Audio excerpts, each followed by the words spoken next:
música, né? A melodia, a letra também, a poesia, né?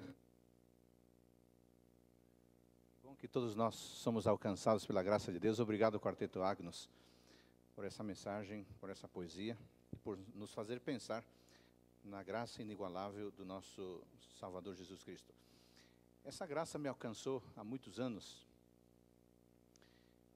e certamente essa graça já alcançou você também. Como é que foi o seu dia? O seu domingo? Muita atividade? Você pode cantar comigo, Deus é tão bom? Deus é tão bom, Deus é tão bom, Deus é tão bom, é tão bom pra mim. Cristo é real. Cristo é real. Cristo é real. Cristo é real. É real pra... Ele voltará.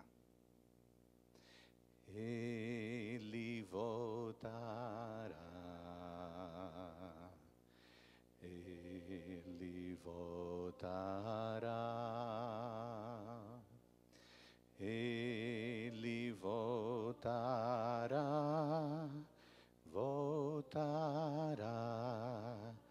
para mim. Que bom que podemos dizer que Deus é bom, porque de fato Ele é bom mesmo.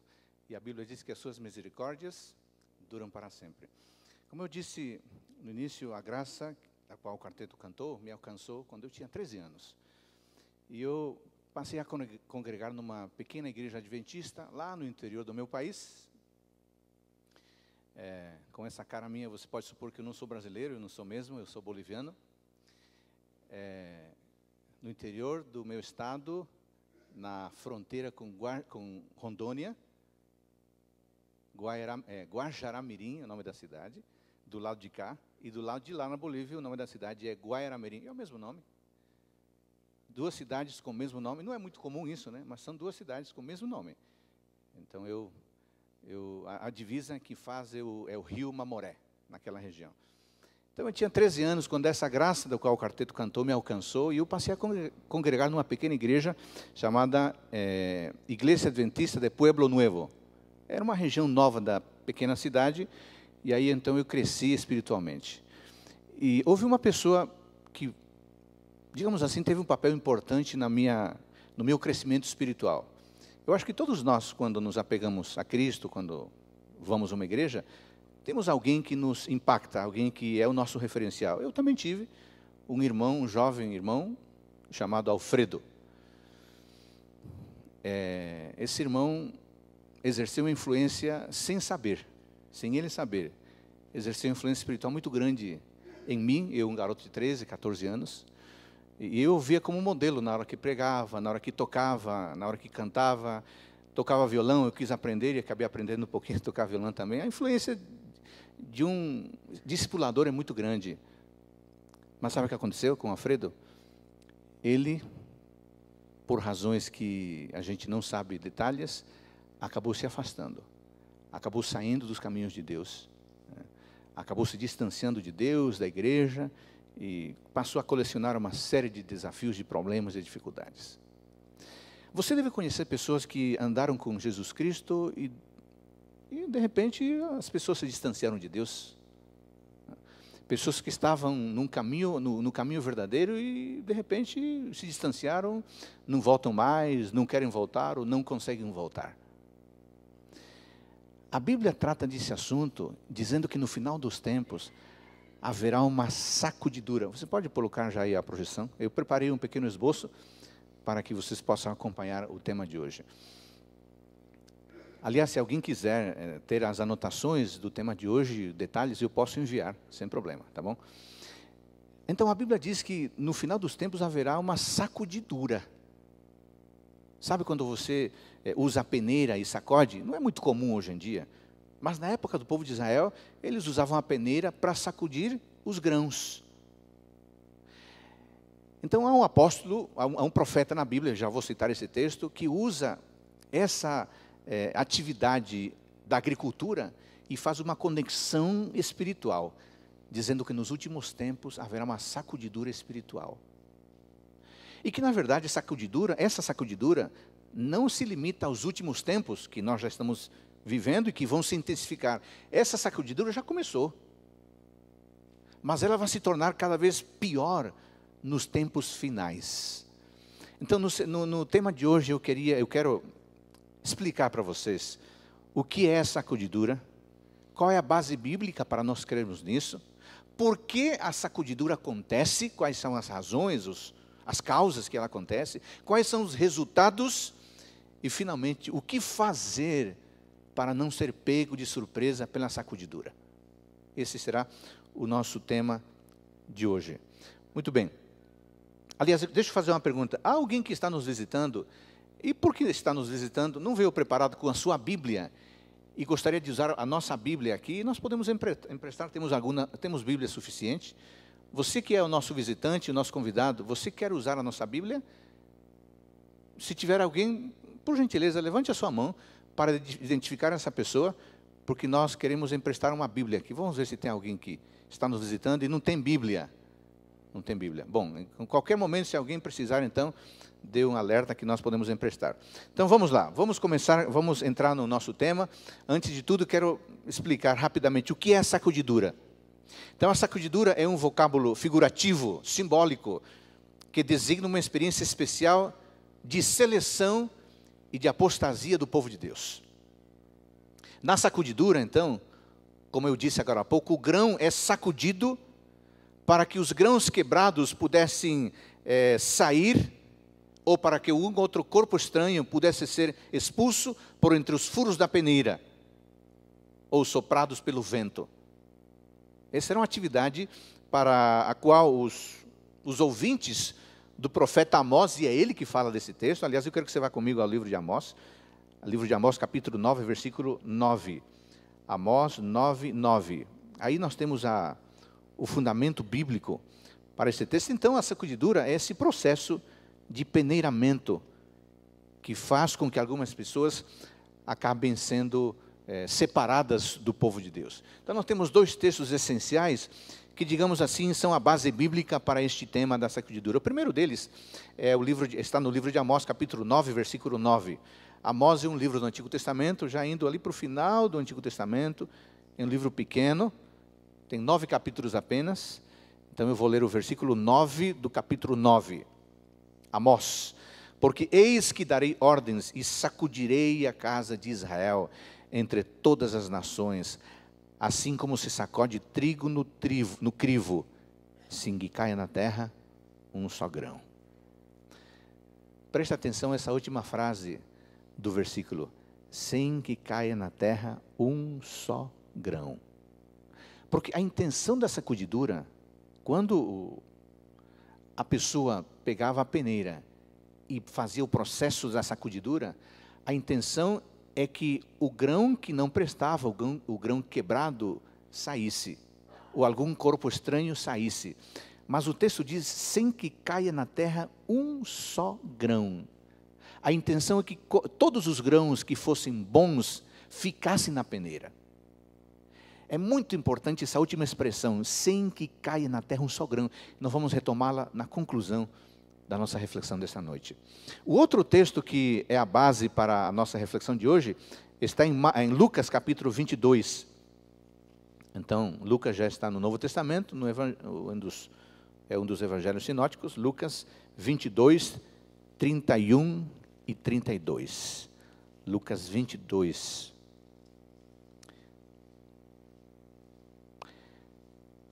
É uma conversa de Cristo com Pedro.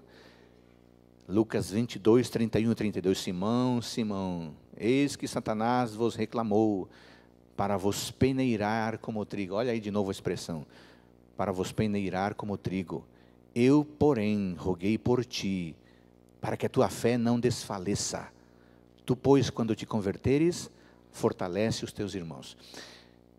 Então, irmãos e amigos, esses dois textos, tanto de Amós como de Lucas, nos dão uma base para pensarmos que, infelizmente ou felizmente, depende da perspectiva, há um processo de peneiramento dentre aqueles que estão no povo de Deus.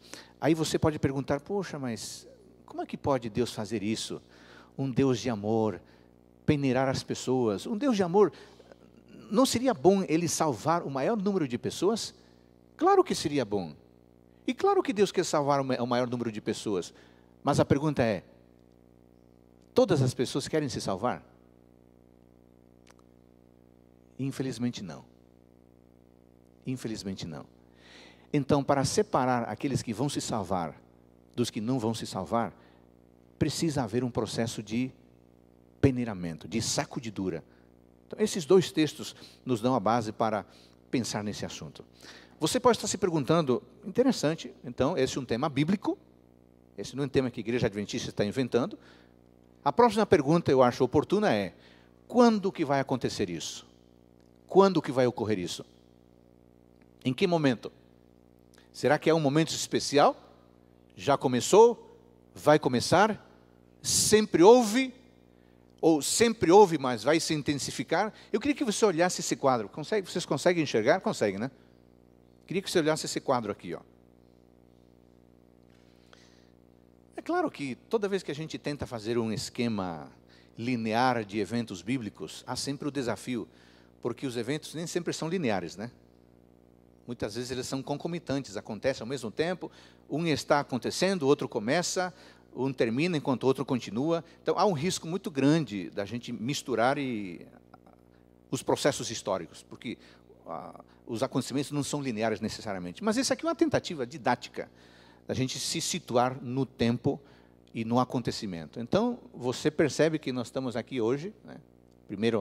Primeira palavrinha ali em azul, aí é hoje, é o momento que vivemos agora. Haverá um momento, e não vamos falar sobre isso durante a semana, que virá o decreto dominical. A gente vai aprofundar isso durante a semana. Mas preste atenção que está em vermelho aí a sacudidura, logo embaixo está o selo de Deus, não vamos falar sobre isso também. Logo depois tem o sinal da besta, vamos falar sobre isso. E aqui embaixo, você tem a chuva serô de alto clamor, também vamos falar sobre isso. Logo após, então, você tem um outro evento importante, fechamento da porta da graça, também vamos falar sobre isso. E, finalmente, a segunda vinda, que será nosso tema do sábado, e depois a terceira vinda após o milênio. Então, apenas para a gente se situar no tempo, mas para não querer colocar Deus numa linearidade, mas para nós entendermos, quando vier, de fato, o decreto que anula a lei de Deus, e que dá peso à lei dos homens, então a sacudidura será totalmente evidente. Então você pode dizer, quer dizer que ainda não começou. Ainda não começou de modo forte, de modo definitivo. Porém, por outro lado, nós também temos que pensar que a sacudidura já é um evento que está acontecendo. Embora a sacudidura seja intensificada depois que a lei de Deus seja anulada, hoje já vivemos a sacudidura numa escala menor. Num processo de peneiramento, estão sendo selecionadas as pessoas que vão ficar, as pessoas que vão permanecer. E aí você pergunta, mas qual é o critério para que haja essa seleção? Por que acontece? O que leva alguém a ser peneirado e o grão cair da peneira, e outro ser peneirado, e como diz Amós, o grão não cair da peneira? O que leva a isso? Então, essa é a nossa próxima pergunta. Quais as razões para a sacudidura e a queda de muitos? Infelizmente, muitos cairão. Muitos cairão. E é muito triste dizer isso, é bem provável, queira Deus que não, mas é bem provável que dentre nós, alguns também acabem caindo pelo buraco da peneira espiritual, nesse processo de peneiramento, de sacudidura espiritual. Sim. A voz profética diz que muitos, infelizmente, dos que são hoje fiéis, acabarão caindo pelo buraco da peneira. Pior ainda, a voz profética diz que muitos dentre os grandes líderes espirituais, dentre os grandes líderes religiosos, acabarão fazendo parte daqueles que serão eliminados pelo buraco da peneira espiritual. É por isso que, tão importante quanto saber as razões da sacudidura, é saber como estar preparado para enfrentar esse momento. E não vou falar disso daqui a pouquinho. Mas vamos agora lidar com essa pergunta. Quais as razões para a sacudidura e para a queda de muitos? Primeira razão, vamos tratar aqui de 4 razões. A primeira razão é o descuido e a indiferença. Eu queria que você lesse comigo esse texto de Apocalipse, capítulo 3, versículo 16. Apocalipse 3:16. Apocalipse capítulo 3, versículo 16, está no contexto da carta de Deus à igreja em Laodiceia. E para esta igreja, a mensagem começa no verso 14, para esta igreja, diz o versículo 14, a testemunha fiel e verdadeira, o princípio da criação de Deus, está falando de Jesus Cristo, traz uma mensagem especial. Mas vejam vocês a advertência, versículo 16, assim, porque és morno, e nem és quente nem frio, estou a ponto de vomitar-te da minha boca. Você sabe por que a igreja de Laodiceia chegou a esta situação? Aí não estamos falando de um momento, de um grupo específico na história, mas estamos falando também de um evento escatológico, ou seja, um evento para o fim dos tempos. E nós vivemos hoje no tempo da igreja laodiceana. Agora, você sabe por que está sendo dito isso deles? Porque eles foram indiferentes. Eles eram ricos, tinham o que precisavam, talvez mais do que precisavam, então assumiram essa postura de indiferença, essa postura de descuido. Aí você pode perguntar, mas descuido com quê? Indiferença em relação a quê? Amigos, descuido da vida espiritual. Descuido da vida espiritual particular. Descuido das disciplinas espirituais. Descuido do chamado, do apelo constante que Deus faz. Você pode perguntar, quais são as disciplinas espirituais? São as práticas básicas do cristianismo. Oração, meditação, leitura da Bíblia, testemunho. Por incrível que pareça, há muitas pessoas que começam e terminam seu dia sem praticar essas disciplinas espirituais, mas se denominam cristãs. Há pessoas que se denominam cristãs, mas não leem a palavra de Deus, não leem a Escritura, de vez em quando leem, mas não leem com muita atenção. Então, esse juízo que vem sobre Laodiceia é em função do seu descuido e da sua indiferença com as coisas espirituais. Há um importante teólogo presbiteriano que escreveu um livro a respeito do ateísmo cristão. Ele diz que a grande tragédia hoje não é o ateísmo secular, porque isso é de se esperar. A grande tragédia hoje é o ateísmo cristão. Aí você diz, pastor Adolfo, tem uma coisa errada isso aí. Ateísmo cristão, não existe ateísmo cristão. Aí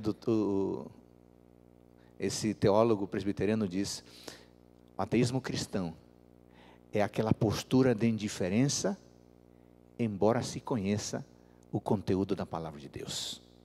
O ateu cristão é aquele que é capaz de ficar falando longas horas de temas bíblicos, de temas espirituais, de temas da piedade cristã, mas apenas como discurso, porque para ele isso não faz a mínima diferença. O juízo sobre a igreja laodiceana é porque a igreja laodiceana é descuidada, é indiferente, sabe tudo, conhece tudo, tem as informações que precisa, mas vive de modo descuidado com relação a essas informações e é indiferente. E quando houve um apelo, quando o texto parece que vai falar ao seu coração, o laodiceano diz, isso é muito bom para o fulano, vou mandar um WhatsApp para ele bem agora. Ele nunca pensa que aquela mensagem está vindo do trono de graça para ele. Descuido, indiferença. Se a nossa atitude como cristãos é de descuido e de indiferença em relação às orientações de Deus, precisamos tomar cuidado, porque nós estamos sendo candidatos a sacudidura. Há ainda um segundo elemento que será razão para a sacudidura e para a queda de muitas pessoas, que é a perseguição pela imposição das leis dominicais. Eu vou aprofundar esse tema ao longo da semana, o tema das leis dominicais, o decreto dominical, mas por hora podemos dizer, inclusive citando um texto bíblico, vamos ver aqui em 2 Timóteo, capítulo 3, versículo 12, segundo livro de Timóteo, capítulo 3, versículo 12. Você pode sublinhar esse texto, viu? Na sua Bíblia, porque esse texto, ele é fundamental, foi fundamental na época que foi escrito, mas é fundamental na época, nos tempos em que nós vivemos. Segunda carta de Timóteo, a Timóteo, capítulo 3, versículo 12. 2 Timóteo 3,12, diz assim: ora, todos quantos querem viver piedosamente em Cristo Jesus, serão o quê? Serão perseguidos. Pois é, a piedade, ela suscita a admiração de muitos, a verdadeira piedade, mas também suscita a raiva de outros. Se você é o tipo de pessoa que quer viver e vive piedosamente, infelizmente você não será aplaudido sempre. Em algum momento você será perseguido. Lembre-se de Abel, viveu em retidão e o que ganhou foi uma paulada na cabeça. Lembre-se de José, que foi piedoso e foi parar onde? Na prisão. Lembre-se de Urias o Heteu, que foi fiel do início ao fim ao povo e ao rei, e o que ganhou foi uma flechada no seu corpo. Alguém até escreveu que Urias bêbado era melhor que Davi sóbrio. Urias bêbado era melhor que Davi sóbrio. Pois é, Urias deveria ter ganhado uma estátua, né? Como recompensa à sua fidelidade. Mas o que ganhou foi uma sentença de morte escrita pelo próprio rei. O apóstolo, o profeta bíblico tem razão. Todos quantos querem viver piedosamente em Cristo Jesus serão perseguidos. Então vai chegar um momento na história em que leis serão dadas anulando a lei de Deus e enfatizando as leis humanas. Isso vai gerar conflito. As pessoas que quiserem manter a sua piedade e a sua lealdade em relação ao mandamento de Deus serão perseguidas.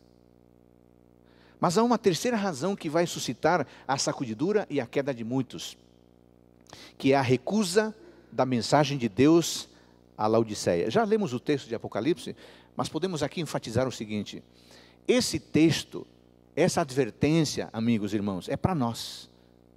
Não é para o vizinho, não é para o colega que está em pecado, não é para o fulano que merece ouvir isso. Essa advertência é para nós, porque nós somos da igreja de Laodiceia, infelizmente.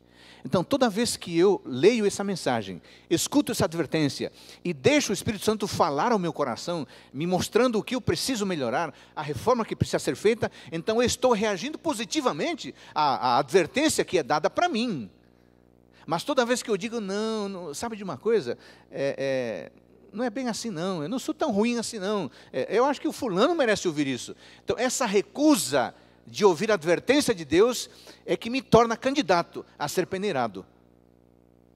Esse dia eu estava conversando com alguém e a pessoa estava me contando da sua família, os desafios da luta, dos filhos, e contando os desafios que um dos filhos vive, as lutas comportamentais, morais, éticas espirituais do seu filho. Mas no meio da conversa disse assim: mas Adolfo, que fique bem claro o seguinte: o meu menino é muito bom, viu? Aliás, ele é melhor que muitos adventistas. Ele é muito melhor. Ele é muito melhor, de longe ele é melhor. Então essa atitude de dizer, olha, eu não sou tão ruim assim, mas o fulano precisa ouvir essa mensagem, é a recusa da mensagem de Deus. A mensagem de Deus tem um endereço, e o endereço certo é você e sou eu. E finalmente, uma quarta razão, que também levará à sacudidura e à queda de muitos, é o conhecimento superficial, que levará muitos a se deixarem desviar por falsas doutrinas. o professor da nossa classe, Escola Sabatina, o professor titular, o Roberto, né? Porque eu sou apenas um convidado aí de vez em quando, mas o Roberto sempre nos lembra, eu acho isso muito bom. Ele sempre nos lembra, vocês têm que estudar a lição, vocês têm que estudar, não é isso, Roberto? Fica até meio chato, né? Mas em todo bom cristianismo há um pouco de chatice, viu? Não tem jeito.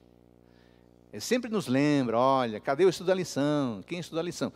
Esse é o papel de quem é uma espécie de gerente, que ajuda a cuidar dos outros. Esse é o papel do professor de escola sabatina, um dos papéis.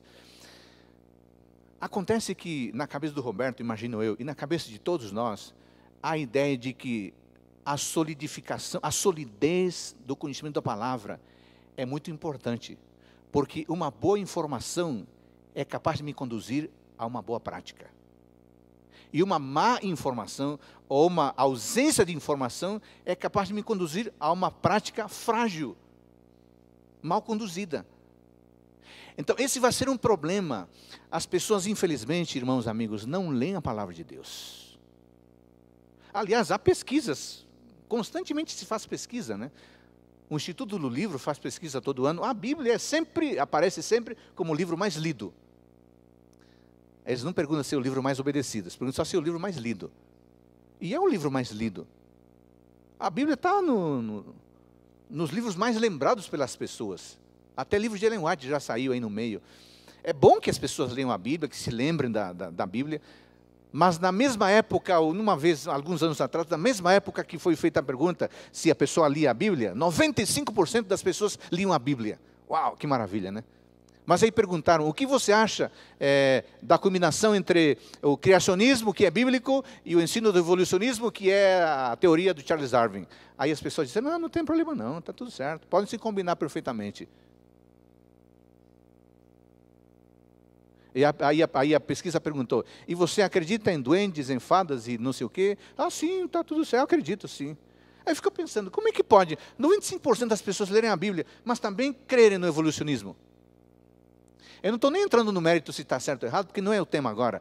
Mas estou dizendo que criacionismo, que é bíblico, e evolucionismo, entra num antagonismo total. Como é que pode alguém que lê a Bíblia e que concorda com ela dizer que também um está certo e o outro está certo? Não pode. Ou seja, a leitura está sendo muito superficial, né? Irresponsável. Como é que pode alguém que diz que lê a Bíblia e acredita no que está na Bíblia, ao mesmo tempo acreditar em duendes, em fadas e gnomos e outras coisas, e não consegue começar seu dia sem consultar o seu horóscopo? Há um contrassenso. Porque acreditar na palavra de Deus e acreditar nos horóscopos, ou nos gnomos, os duendes e fadas, são elementos que se eliminam um ao outro. Nesse caso, ou é um, ou é outro. Mas não pode ser as duas coisas. Mas sabe o que acontece? É o conhecimento superficial da palavra que faz com que a nossa prática seja também muito frágil. É por isso que a Igreja Adventista insiste tanto na leitura diária do texto bíblico, né? E temos agora o Reavivados por Sua Palavra. Um texto curto todos os dias. Aliás, hoje terminamos Daniel, né? E amanhã começamos Oséias.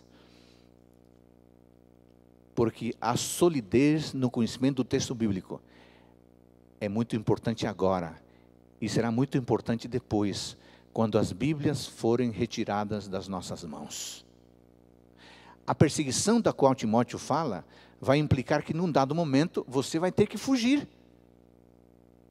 Vai deixar o celular para trás, onde está a sua Bíblia, os livros de alemão, vai ficar para trás.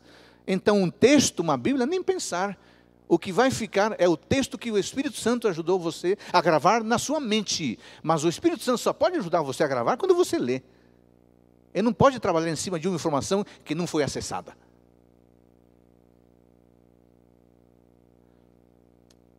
Muito bem, vamos entrar para o próximo item, indo para o final do nosso tema de hoje. Qual o resultado da sacudidura? Infelizmente, o resultado não é dos melhores. Haverá apostasia de certo número de membros da igreja, que terá uma experiência superficial, alguns deles em destacada posição. Parte destes apóstatas se converterá nos piores inimigos da verdade do povo de Deus. Isso é triste, né? Haverá gente, tomara que não sejamos nós, né? Mas haverá gente que se converterá nos piores inimigos daqueles que querem viver uma vida piedosa. para salvar a sua pele, para preservar a sua vida, vão preferir entregar, trair a sua comunidade. Infelizmente, é isso que vai acontecer. Mas eu queria, indo para a pergunta final, como se preparar? Irmãos, amigos, não há nada de extraordinário que a gente possa fazer para se preparar para a sacudidura. Não há nada de extraordinário, não há informação privilegiada, não há um segredo, não há nada. Há coisas simples e comuns que nós temos que fazer para pertencermos ao povo de Deus e para permanecermos firmes quando a sacudidura espiritual se apresentar. Não há nada de extraordinário, mas há algo que na rotina da vida temos que praticar. Eu pensei em 3 coisas. Número 1, manter constante e profunda comunhão com Deus, cultivando uma vida de oração e uma vida de estudo da palavra. Comunhão com Deus. Você quer estar entre aqueles grãos que vão permanecer na peneira? Você quer permanecer entre o grupo daqueles que vão permanecer firmes, leais a Deus e que no final de tudo vão receber a coroa da vida? Um elemento fundamental: mantenhamos comunhão com Deus através da oração e através do estudo da palavra. Simples assim, mas é algo que tem que se fazer constantemente. Um trabalho de formiguinha. Todos os dias, aquela comunhão sua, no íntimo do seu aposento, uma oração, no íntimo do seu aposento, a leitura da palavra de Deus, no íntimo do seu aposento, do seu quarto, ninguém está vendo, ou você está lá em oração com Deus, você e Ele e você, nas madrugadas, nas primeiras horas do dia, para que o seu dia seja diferente. Comunhão com Deus. Uma segunda estratégia: fortalecer e solidificar a fé mediante o relacionamento com os irmãos. Cultos, escola sabatina, pequenos grupos. Vocês frequentam um pequeno grupo? Deixa eu fazer uma pesquisa aqui rápida. Quantos de vocês frequentam semanalmente um pequeno grupo? Uau, é um grupo bom, parabéns. Aqueles que não frequentam, então inspirem-se nas mãos que foram levantadas. A minha família e eu, nós frequentamos um pequeno grupo no nosso condomínio. É uma bênção, é uma grande bênção. No pequeno grupo a gente se encontra, conversa, estuda a palavra, canta, convive. Quando alguém conta a experiência, você descobre que você não está lutando sozinho e que você não está passando por momentos ruins sozinho, que há outros que se parecem com você, e então você se anima, você na experiência do outro, na fragilidade do outro, ou na força do outro, você se alimenta, você se anima, você se motiva e você continua a caminhada. Essa é a bênção de um pequeno grupo. A escola sabatina. Vocês pertencem a uma classe de escola sabatina, né? Todos os sábados nós nos reunimos aqui. Uma das coisas que eu mais amo nesta igreja, na igreja adventista, é a escola sabatina. Eu realmente sou apaixonado e eu procuro assim estar envolvido na escola sabatina, ora como assistindo, ora estudando a lição com o grupo, mas quando eu não estudo a lição e não frequento uma escola sabatina, alguma coisa, algum vazio, alguma falta muito grande eu sinto. Porque a escola sabatina é um momento de crescimento teológico, de crescimento bíblico, mas é um momento de convívio, de conversa com aqueles que fazem parte do seu grupo. E os cultos então? O momento em que você vê a congregação cheia, em que você tem esse sentimento de pertença, esse sentimento de que você é mais do que um pequeno grupo, é mais do que uma classe sabatina, você é parte de uma congregação grande, de 100, 200, 300, 500, ou 1000 pessoas, seja lá quantas pessoas há na sua congregação local. Cultos, escola sabatina e pequenos grupos são elementos fundamentais para solidificar a nossa fé através do relacionamento, do encontro com as pessoas.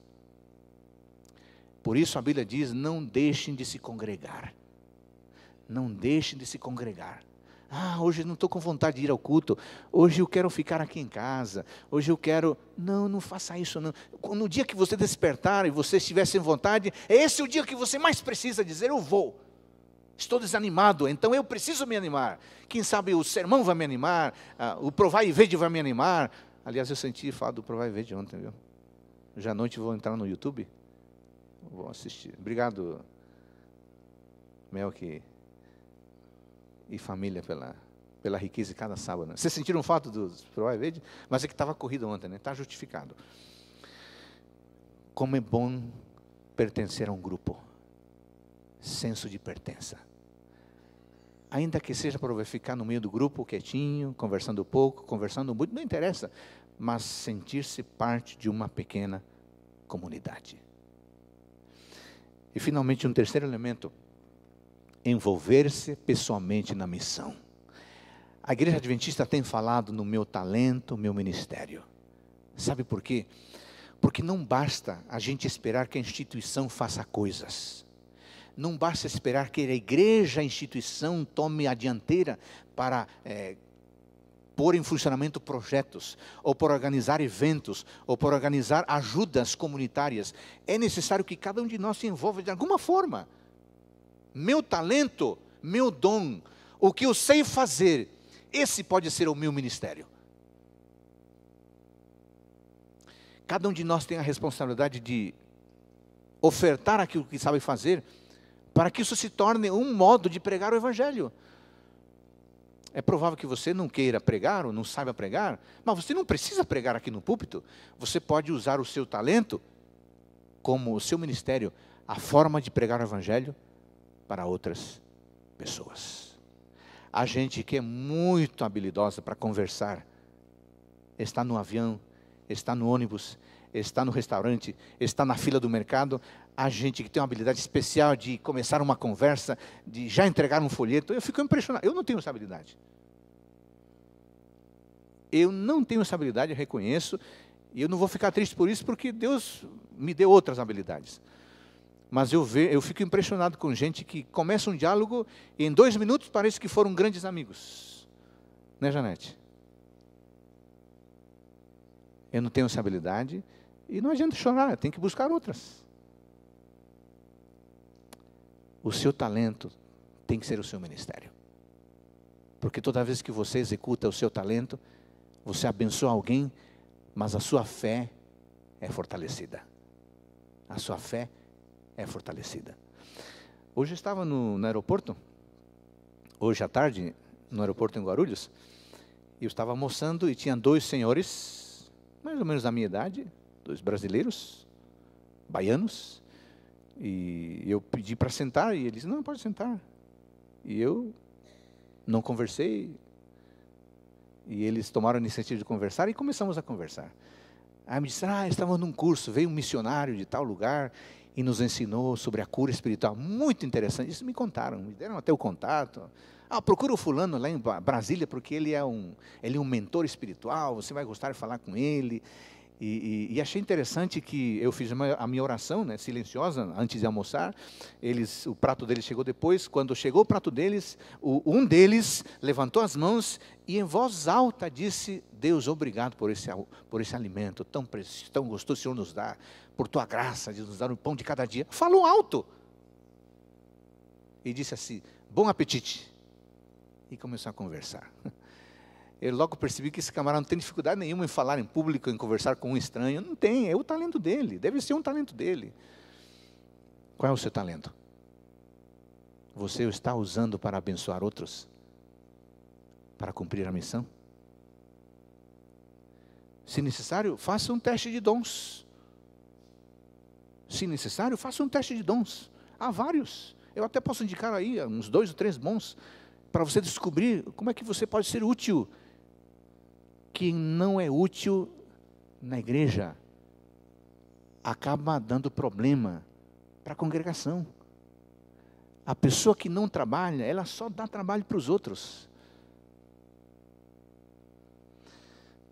Bom, irmãos, eu quero terminar, esse é o último slide, eu quero terminar dizendo com essa certeza, pessoas cairão, mas amigos, a igreja não cairá.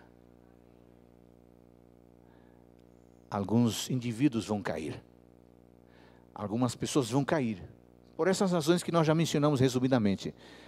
Mas irmãos, amigos, a igreja não se fragilizará pela queda desses alguns.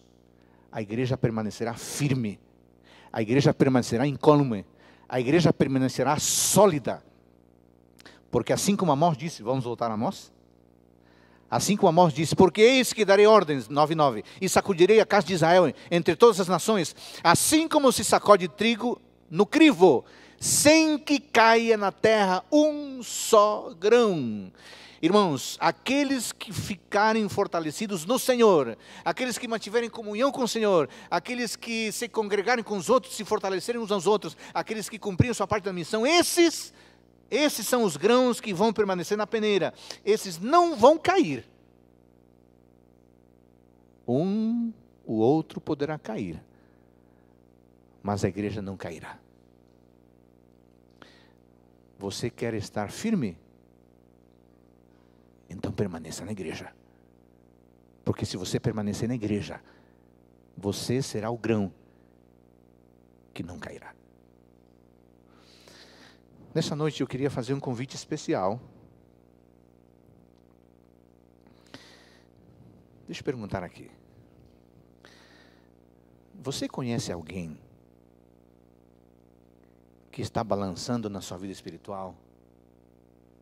Vai, volta, um pé na igreja, um pé no mundão. Você conhece assim? Você conhece assim? Conhece alguém assim? Essa pessoa é muito querida para você?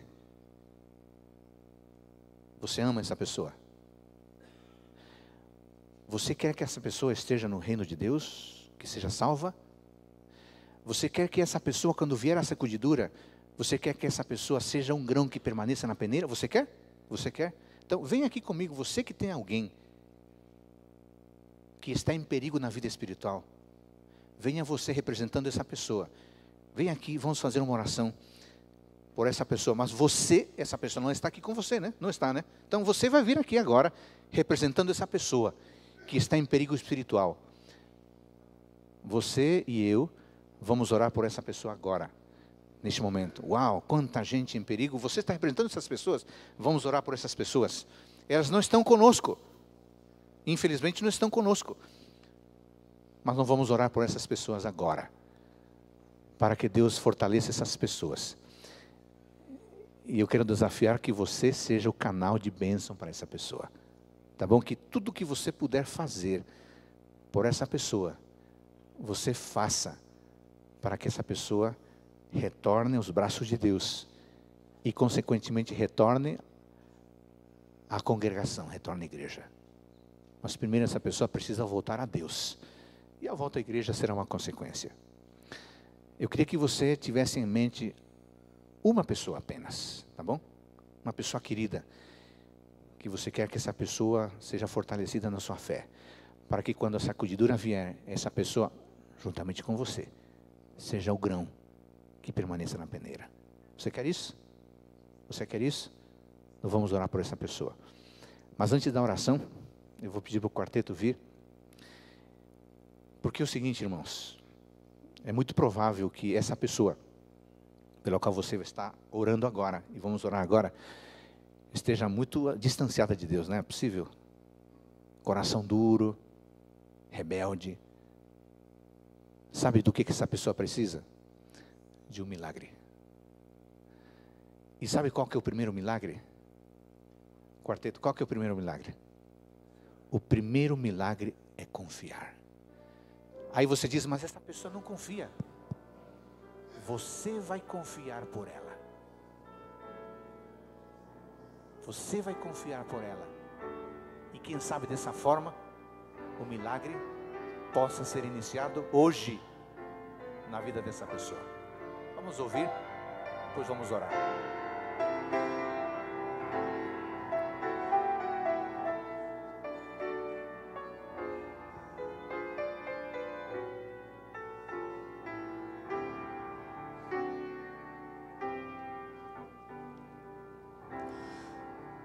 Se pensarmos que nós somos a imagem de Deus e que o Espírito de Deus habita em nós, se lembrarmos quão imenso e quão santo é Deus, se sentirmos como é bom ouvir tua voz, vamos logo perceber que não importa jamais se bem longe nós estamos de Jesus. Nós teremos o descanso e fruiremos a paz, se apenas caminharmos para a luz. Quem vem a mim, disse um dia o Mestre Jesus, de modo algum o desprezarei, pois nos aceita do jeito que somos e nos transforma em filhos diletos de um rei. Mas se você quer ver hoje um milagre aqui, pra só então começar a voltar,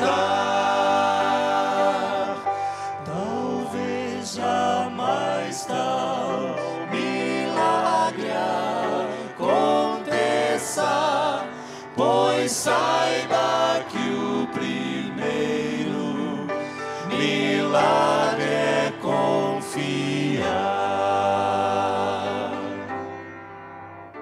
Se o amor de Deus expresso por seu Filho Jesus impressiona e toca o nosso coração, se a paz que tudo excede então começa a crescer, nos invade e enche a vida de emoção, é exatamente aí que o milagre maior tem lugar e o homem pode renascer.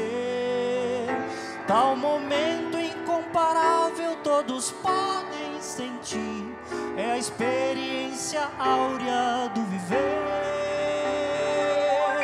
Quem vem a mim, disse um dia o Mestre Jesus,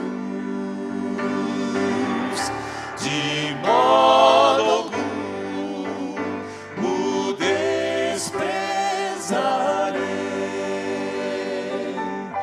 pois nos aceita do jeito que somos e nos transforma em filhos diletos de um rei. Mas se você quer ver hoje um milagre aqui, pra só então começar a voltar, talvez jamais tal milagre aconteça, pois saiba que o primeiro milagre é confiar.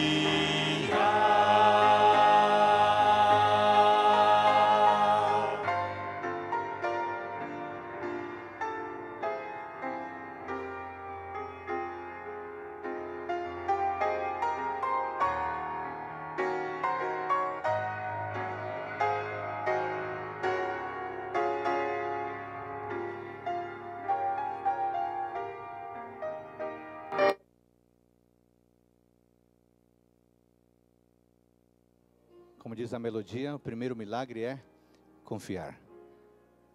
Essa pessoa que você está tendo em mente agora, talvez não confie ainda. Então você vai confiar por ela.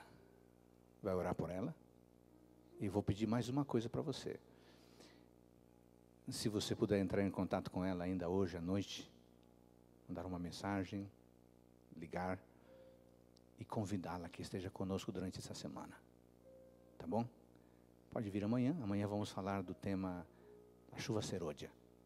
Convide para vir. Ou convide para outro dia durante a semana. Ou convide para o sábado. No sábado teremos uma grande festa espiritual com batismos, com encerramento. Você pode fazer isso? Não apenas orar pela pessoa, mas fazer contato. E se ela está perto aqui, convide para vir. Estaremos a semana inteira às 7h30. Antes de orar, deixa eu perguntar aqui, será que temos alguém que está nos visitando pela primeira vez e gostaria que a gente fizesse uma oração por você? Temos alguma pessoa que foi convidado e apareceu, veio aqui, hoje não é da igreja adventista, mas veio aqui hoje? Será que temos alguém? Você? Como é seu nome? Amanda. Amanda, podemos fazer uma oração especial para você? Então vem aqui do meu lado, por gentileza.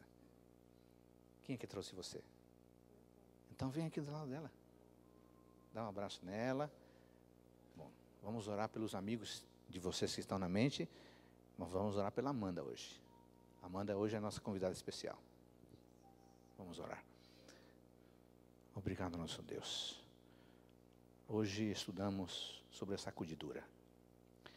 Aprendemos que a negligência, a indiferença, o descuido, o conhecimento superficial da palavra são elementos muito negativos, prejudiciais, terríveis. Ajude-nos a assumir um compromisso com o Senhor, de comunhão, de testemunho, de relacionamento com um pequeno grupo, escola sabatina, com a igreja. Agora aqui na mente de cada um de nós tem alguém especial, alguém querido, que está longe do Senhor. Essa pessoa está vacilando, está longe do Senhor, longe da igreja, e isso causa tristeza à família, aos amigos. Então, aqui apresentamos o nome dessa pessoa ao Senhor. Por favor, anota o nome dessa pessoa na sua agenda dourada de prioridades. E neste momento, onde essa pessoa estiver, toque o coração dela, por favor. E vamos nos esforçar para convidar essa pessoa para estar conosco durante a semana. Mas de modo especial eu quero orar pela Amanda, que hoje está nos visitando. Obrigado porque ela veio, ela está aqui entre nós. Obrigado porque ela escolheu estar aqui neste domingo de noite. Abençoe a ela, os seus planos de trabalho, os seus planos familiares, os seus planos pessoais. Abençoe-a no seu trabalho, na sua vida profissional.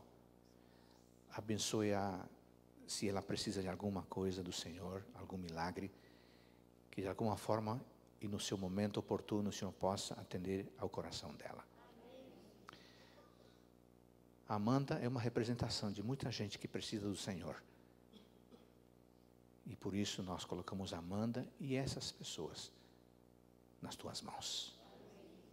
Por favor, ouve a nossa prece. Atende a nossa oração. Estamos orando totalmente confiantes, pois estamos orando em nome de Jesus. Amém. Boa noite, amigos. Hasta mañana.